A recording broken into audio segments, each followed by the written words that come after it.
Hi, I'm MIesha Cupcake Tate, and I'm really excited to be bringing my new baking series to you. It's all about healthy and happy.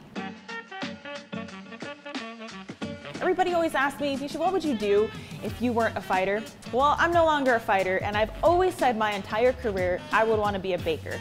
So here I am pursuing another passion of mine, and I'm really excited to share some of my tips and secrets, everything from decorating to health-conscious recipes to the full fat, full sugar recipes. We're talking about balance. We're gonna mix everything into this series, so stay tuned. We got a lot of great things coming.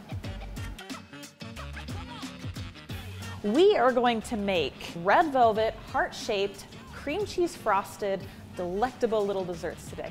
All right, so I'm gonna be using a heart-shaped silicone mold by Fat Daddios.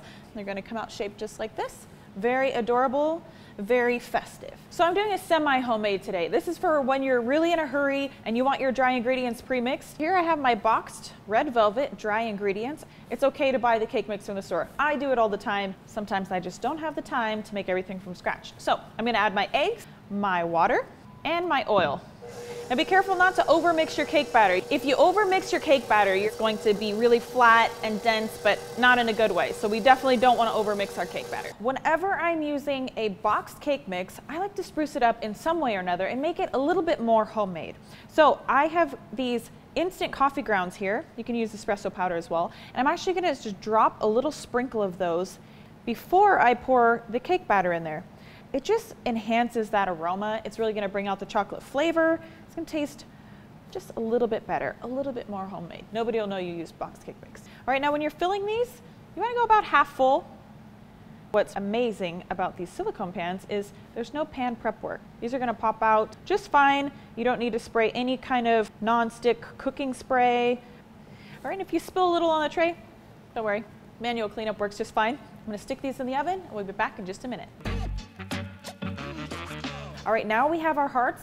They've been cooled. I stuck these in the fridge for about 15 minutes. Don't try to take these out when they're hot. They will fall apart on you. But as you see, the removal is pretty easy once they've cooled down. All right, now I'm gonna move to the assembly. I'm gonna half these hearts. And really, you can make it whatever size that you want. All right, and now that I have these done, I'm gonna take my cream cheese frosting and I'm going to put little dabs of frosting. Now feel free to make this as many or as few layers as you like.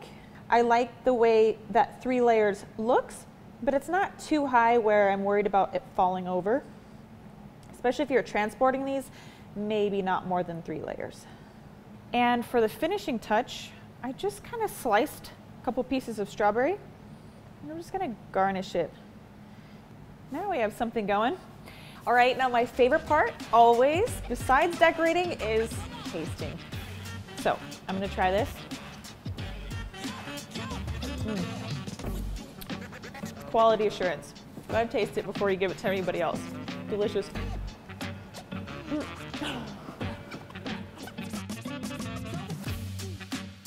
Stay tuned because I have a lot of variety, healthy and happy recipes from my kitchen to your kitchen. Make sure you guys subscribe, hit that like button down there, share the video, share the love, share the cupcakes. Well, I'm not going to be sharing this one. You guys have to get your own.